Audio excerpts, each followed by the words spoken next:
প্রত্যেকটা পাওনাদার কিয়ামতের ময়দানে দাঁড়াবে। নবী সাল্লাল্লাহু আলাইহি ওয়াসাল্লাম বলেছেন, আতাদরুনা মানিল মুফলিস, তোমরা কি জানো সবচেয়ে বড় ভিখারি কে?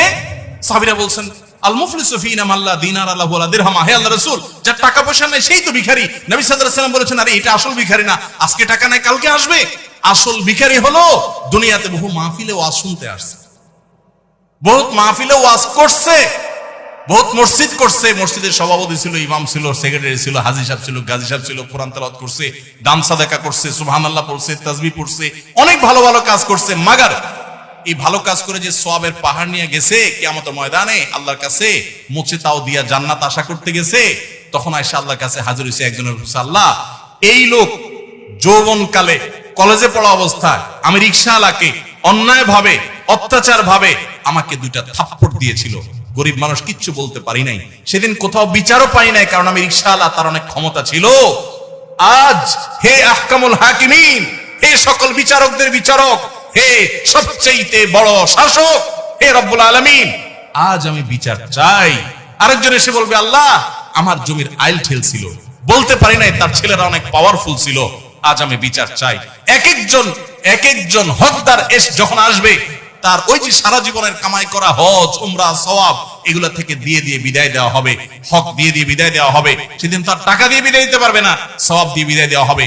পাহাড় পরিমাণ আমলের সওয়াব নিয়ে এসে সেগুলো পাওনাদারকে দিতে দিতে রিক্ত হস্ত খালি হস্ত হয়ে জাহান্নামে যখন নিক্ষিপ্ত হবে, নবী সাল্লাল্লাহু আলাইহি ওয়াসাল্লাম বলেছেন, এই লোক হলো আসল ভিখারি, এই লোক হলো জনম দুঃখী, এই লোক হলো সবচেয়ে কপাল পোড়া, যে মানুষের হক মেরেছে, দুনিয়াতে আজকে তার সমস্ত আমল সমস্ত সওয়াবের বিনিময় দিয়ে তাকে মুক্ত হতে হয়েছে, খালি হাতে তাকে জাহান্নামে যেতে হয়েছে।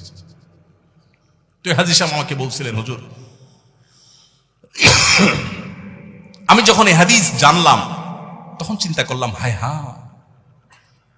এইসব ঘুষের টাকায় করা জমি, এগুলোতে আমি কি করব, কাকে দিব?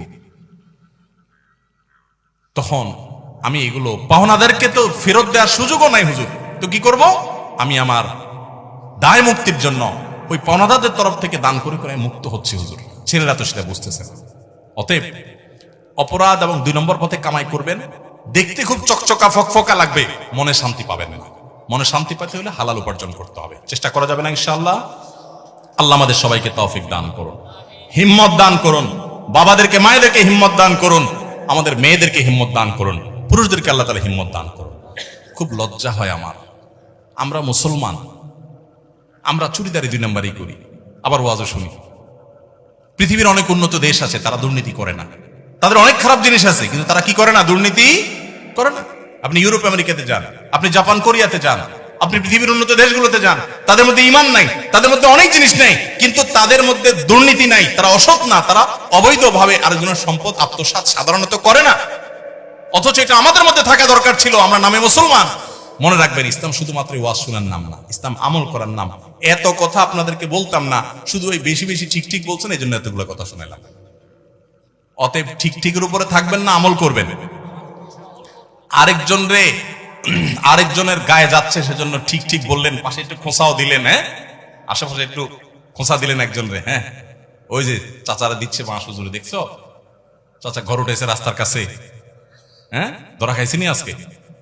মজা লয়ে লাভ না ভাই, আপনার কবরে আপনি যাবেন, চাচার কবরে চাচা চিন্তা আপনি করার দরকার নেই, আপনারটা আপনি করেন। আল্লাহ আমাদের সবাইকে সজদার সাথে চলার তৌফিক দান।